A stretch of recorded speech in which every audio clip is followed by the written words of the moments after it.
sometimes, even with the people we love the most. The kindest thing we can do for ourselves is to keep certain things private. We often feel this pressure, don't we? As we get older, to lay everything bare, to share every ache, every worry, every financial detail, with friends and family. It comes from a good place. Perhaps a desire for connection or understanding. But the painful reality is that sharing too much, or sharing the wrong things, can sometimes do more harm than good.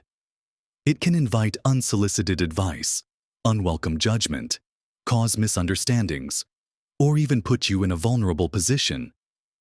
Think about those times you've heard someone overshare, or perhaps done it yourself, and felt that little pang of regret, or witnessed the awkward silence that followed.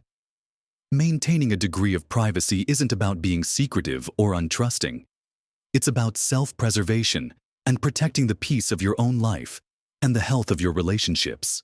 In this video, we're going to explore 5 specific areas, 5 types of information that many wise people choose to keep close to their chest, rather than sharing freely with friends or family. Learning to hold back just a little on these particular topics can make a world of difference to your peace of mind and how you navigate your later years. Watch to the end for something that will surprise you. Let's ease into this by looking at the first area where discretion can truly be your best friend, and that's your financial situation. Now, this is a big one, and it's probably one of the most common things people regret being too open about. We're not talking about general conversations about the cost of living or retirement planning in broad terms, but rather the specific details: how much money you have saved, the exact amount of your pension or Social Security income, the value of your investments, whether you have debt, or details about inheritances you've received or expect to receive. Why is this information often better kept private, even from well-meaning friends and family? Well, for starters, money can be a deeply emotional and sensitive topic, and discussing specifics can instantly change the dynamic in a relationship. If people perceive you as having more money than them, it can breed resentment or jealousy. They might start treating you differently, perhaps expecting you to always pay or contribute more. On the flip side, if they perceive you as having less, they might pity you, offer unwanted charity, or lose respect. Neither scenario is particularly pleasant or conducive to a balanced friendship or family tie. Beyond altering perceptions, sharing specific financial details can make you a target. This isn't a pleasant thought, but it's a reality. Friends or even family members who know you have a certain amount of savings might feel emboldened to ask for loans that you might not be comfortable giving, or that you know won't be repaid. Saying no to such requests can strain relationships, but saying yes can jeopardize your own financial security, which is paramount in retirement. It's a no-win situation often created simply by sharing too much information up front. Think about the stories you've heard, or perhaps experienced, where money has caused rifts in families or ended friendships. Often, these conflicts stem from expectations or assumptions based on perceived wealth, and those perceptions are often fueled by shared details.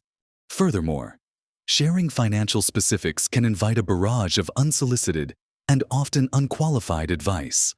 Everyone becomes an expert when they hear about someone else's money. Friends might tell you how you should be investing, or where you should be living based on your perceived means, or criticize how you spend your own hard-earned money. This can be incredibly frustrating and make you feel defensive about your own financial decisions, which you've likely spent years carefully planning. Your financial journey is unique to you, based on your goals, your risk tolerance, and your circumstances. You don't owe anyone an explanation for your financial choices, nor do you need their approval. Keeping these details private allows you to maintain control over your finances and make decisions based on your own best judgment, possibly with the advice of a trusted professional, without the added pressure of external opinions or expectations from people who may not fully understand your situation or have your best interests entirely at heart. This is especially true when it comes to discussing inheritance plans or what you intend to do with your assets. Sharing this prematurely, even with your own children, can create a sense of entitlement, lead to squabbles before you're even gone, or put immense pressure on you to manage your money in a way that pleases everyone else, rather than securing your own comfort and future needs. It's a complex area, and while open communication within a core family unit about estate planning is eventually necessary, discussing specific amounts, who gets what, and when, outside of a planned, formal discussion, or with friends who have no stake in the matter, is rarely beneficial. It can stir up jealousy, reveal hidden resentments, and turn what should be a private, thoughtful process into public or semi-public drama. So, how do you navigate conversations when people pry about your finances? You don't have to be rude, but you can be firm and polite. Practice gentle deflections. If someone asks about your income or savings, you can smile and say something vague like, "Oh, we're comfortable," or "We're managing just fine," or "We've worked hard and feel fortunate." If they press for specifics, you can lightheartedly respond, "Oh, I prefer to keep the details of my finances private," or "That's not really a topic I discuss socially." You can also pivot the conversation back to them or to a neutral topic. "How are things with you?" Or, "Did you see the news about?" The key is to not feel obligated to share information that is deeply personal and has the potential to create complications in your relationships or attract unwanted attention. Protecting your financial privacy is a powerful act of self-care in your later years. It allows you to live your life, manage your resources, and make your plans without the burden of external judgment, expectation, or potential conflict. It contributes significantly to your peace of mind and independence. Continuing on this theme of protecting your peace, the second area where discretion is often your best friend, even with those closest to you, is the intricate and often sensitive landscape of specific health struggles. Now, please understand, this is not about suffering in silence or refusing to seek support when you need it.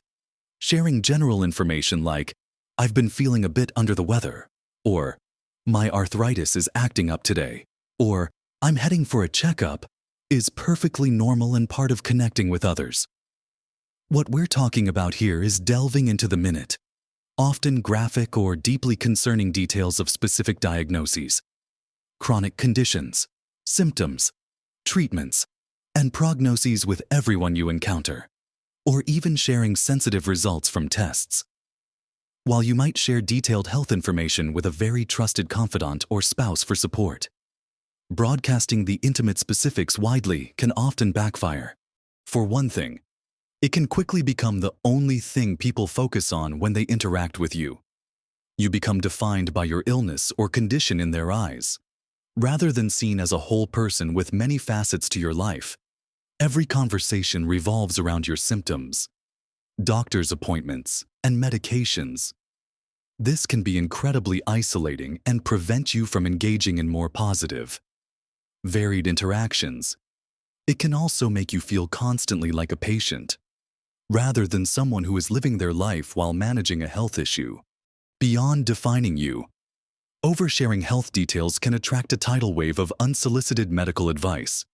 Suddenly, everyone knows someone who had something similar, and they have the cure, the supplement, the doctor you must see, or the diet you have to follow. While these suggestions might come from a place of genuine care, they can also be misinformed, contradictory, overwhelming, and even potentially harmful if they conflict with your prescribed medical plan. Navigating this flood of amateur medical opinions can be exhausting and make you doubt the advice of your own healthcare professionals. You might feel pressured to try things you're not comfortable with or spend money on unproven remedies. It adds another layer of stress to managing a health condition, which is already challenging enough. Furthermore, sharing deeply personal health fears or worst-case scenarios with those who are not equipped to handle them can burden them unnecessarily and create anxiety within your social circle or family. While a close family member might need to know certain things to provide support or make future decisions, friends and more distant relatives often benefit from a more general update. You don't need to recount every symptom, every lab result number, or every side effect of your medication to every person you speak to. It's okay to say, "I'm dealing with a health issue, and I'm following my doctor's advice," and leave it at that.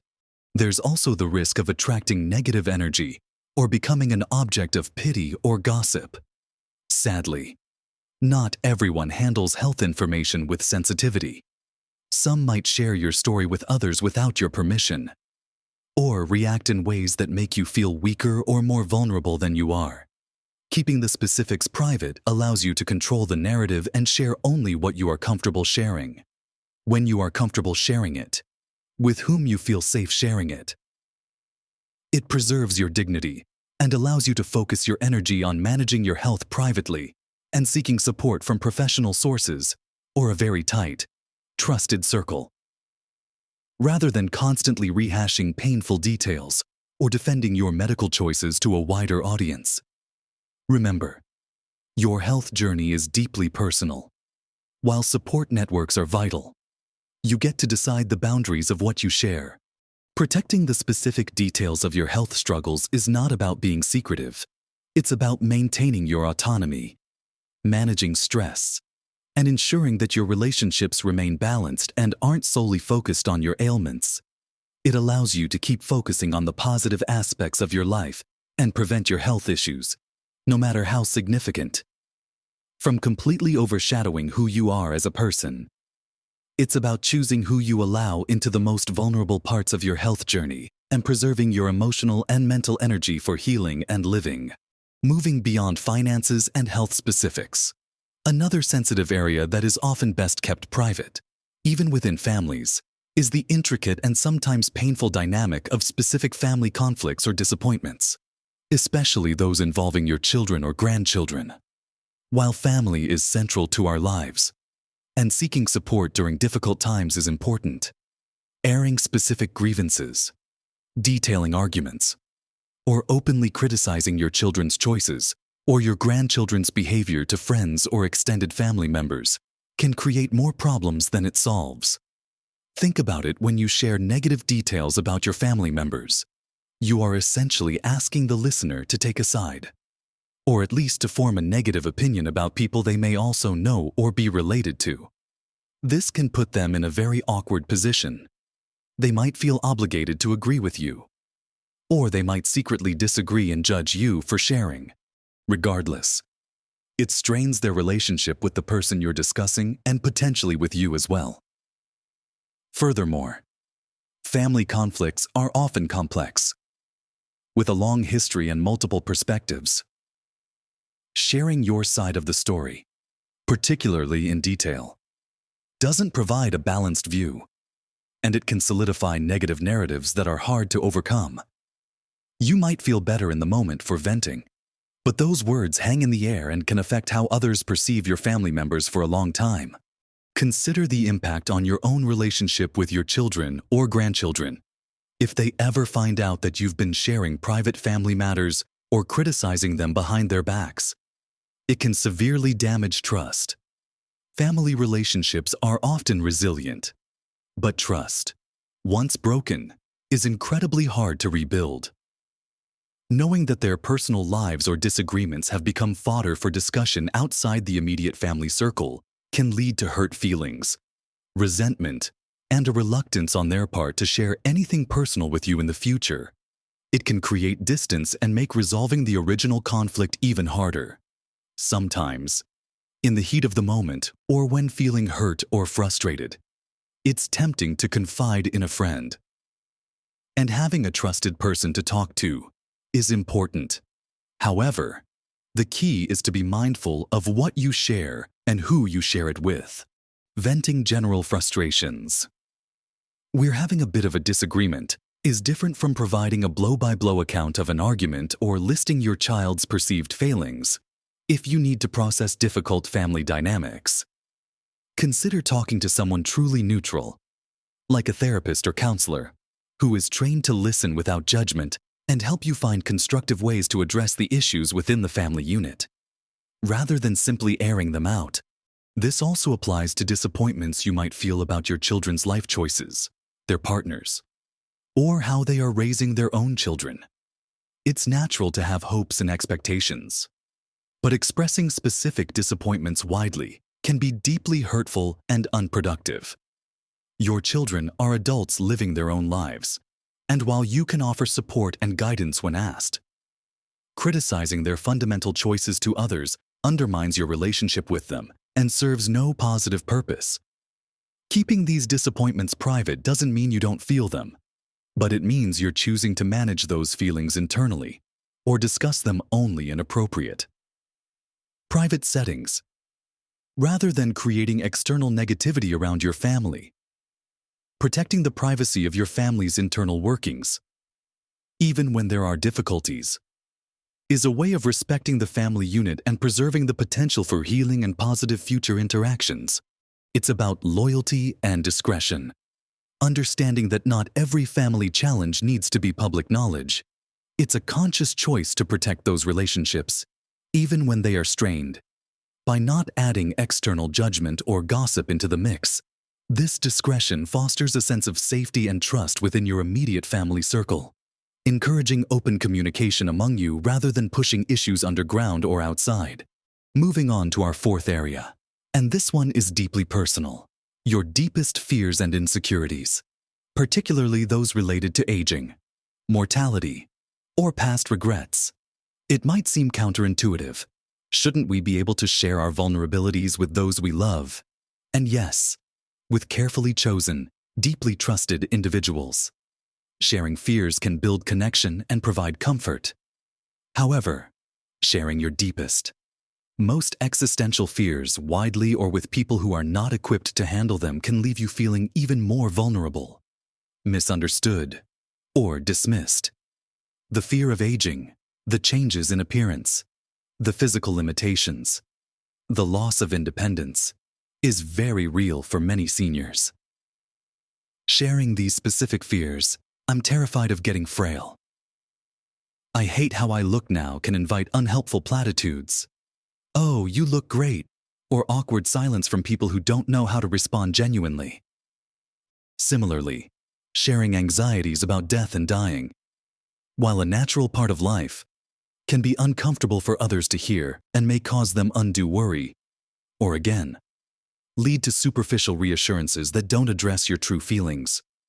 Past regrets, choices made, opportunities missed, words left unsaid, can weigh heavily. While reflecting on these can be part of processing your life story, sharing detailed, painful regrets with casual acquaintances or even friends who are more focused on the present can cast a shadow and make you seem stuck in the past. Why is sharing these specific fears and insecurities widely often detrimental? Firstly, not everyone has the emotional capacity or understanding to truly listen without judgment or discomfort.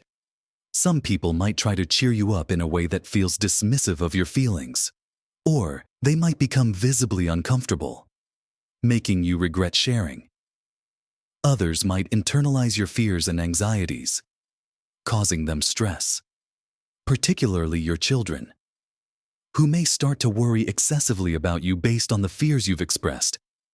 Sharing these deep vulnerabilities requires a safe, supportive environment and a listener who can offer empathy and presence, not just quick answers or attempts to fix things. Secondly, constantly dwelling on and vocalizing fears can sometimes amplify them. While acknowledging a fear is important, repeating it to multiple people can reinforce the negative thought patterns in your own mind and paint a picture of you as someone who is defined by anxiety or regret. It's a delicate balance between healthy processing and unproductive rumination. Instead of broadly sharing these deepest fears and insecurities, consider healthier avenues for addressing them. Writing in a journal can be incredibly therapeutic, allowing you to explore your feelings privately. Talking to a therapist or counselor provides a confidential space to work through complex emotions with a trained professional. Support groups specifically for seniors or for those dealing with particular life transitions can offer a sense of community and understanding from people who share similar experiences. Within your closest circle, choose one or two individuals who have consistently shown themselves to be compassionate, non-judgmental listeners, and share with them in a focused way when you truly need support. It's about discerning who can genuinely hold space for your vulnerability and offer comfort, rather than simply offloading heavy emotions onto anyone who will listen. Protecting the space around your deepest fears allows you to process them in a way that is constructive and supportive, maintaining your inner resilience and preventing these fears from becoming the dominant theme of your interactions with the world. It's about being selective with your vulnerability, ensuring that when you do open up, it's in an environment that truly nurtures and supports you, allowing you to continue facing the future, including the natural process of aging, with as much courage and peace as possible. Finally, let's talk about our fifth area, which ties back into protecting your autonomy and preventing unnecessary conflict: the specific details of your will and estate plans, before it is legally necessary or practically advisable to share them. This is a highly sensitive topic, and while open communication with your beneficiaries is eventually crucial, sharing the specifics prematurely or with friends and extended family who are not directly involved can create a host of complications that you really don't need in your life. Your will is a legal document outlining your final wishes regarding your assets and property. It is designed to be enacted after your death. Sharing the specific details, who is getting what, the exact amounts, the distribution plan, while you are still alive and well, can trigger a range of negative reactions among potential beneficiaries and others. It can create a sense of entitlement, leading individuals to act as if they already own what they are slated to inherit. This can manifest as asking for early access to funds, making demands about how you should manage your assets now, or even trying to influence your decisions. Beyond entitlement, sharing these details can cause significant conflict and resentment among family members, especially if the distribution isn't perceived as fair by everyone involved. Different family members have different ideas of what is equitable, and revealing the specifics can lead to arguments, accusations of favoritism, and deep rifts that may be impossible to heal. This can make family gatherings incredibly tense and inject an undercurrent of financial expectation and potential conflict into your relationships. Replacing genuine connection with discussions or thoughts about monetary gain, friends or extended family who are not beneficiaries might also react negatively, perhaps feeling left out or judging your decisions. Your estate plan is a personal reflection of your wishes, your relationships, and your priorities, and you have the right to make those decisions privately and without external pressure or judgment. Discussing these details openly invites speculation, debate, and potential manipulation. While it is important for your executors to know the location of your will and key documents, and eventually, for beneficiaries to be informed according to legal processes, there is generally no benefit to announcing the details of your will to a wider audience beforehand. Many legal and financial advisors recommend keeping the specifics of your will confidential until after your passing, precisely to avoid the kind of family conflict and drama it can cause during your lifetime. If you feel it is necessary to discuss aspects of your estate with your primary beneficiaries during your lifetime, for clarity or planning purposes, do so in a controlled, private setting, perhaps with a legal advisor present to mediate and explain the decisions. Avoid casual mentions or sharing these details with people outside the core group directly involved. Protecting the privacy of your will and estate plans is one of the most significant ways you can preserve peace within your family and protect your own well-being and autonomy in your later years. It prevents misunderstandings, avoids creating unrealistic expectations, and allows you to make sensitive decisions without the burden of managing the immediate emotional reactions of others. It's about ensuring your final wishes are respected and implemented as smoothly as possible, by minimizing potential conflict points before they arise. So, we've talked about keeping financial specifics, detailed health struggles, specific family conflicts, deepest fears, and estate plan details private. Reflecting on these 5 areas, It becomes clear that this isn't about building walls or being secretive, but about building healthy boundaries. It's about recognizing that not every piece of information about your life needs to be public domain. Even within your close circle, choosing discretion in these particular areas is a powerful act of self-care. It helps you avoid unnecessary stress, prevent conflicts, protect your resources, and maintain control over your own narrative and emotional well-being. It allows your relationships to thrive on shared interests, mutual support, and enjoyment, rather than being weighed down by sensitive personal details that can invite judgment or expectation. Think of the peace of mind you gain by not having to constantly manage others' reactions to your money, your health, your family's issues, your anxieties, or your future plans. This quiet confidence and freedom that comes from wisely choosing what to share. That is the surprise. The surprising lightness and independence you can feel when you understand that your private life is just that, private, and doesn't require external validation or commentary in every aspect. Remember, making small shifts in how much personal information you share can make a significant difference to your health, happiness, and the quality of your relationships in these valuable years. It's never too late to adjust your boundaries and prioritize your peace. What are your thoughts on this? Have you ever shared something you later regretted, or found that keeping certain things private was the best decision? Share your experiences or insights in the comments below. It helps everyone in this community learn and grow. If you found value in this discussion and feel it could help others, please give this video a like. It tells me you appreciate this kind of content. And don't forget to subscribe to the channel for more tips and insights on living your best life, focusing on well-being, independence, and joy as you get older. Your later years are a time for wisdom, peace, and living on your own terms. Protecting your inner world and your personal circumstances is a big part of making that happen. Live your best life at every age,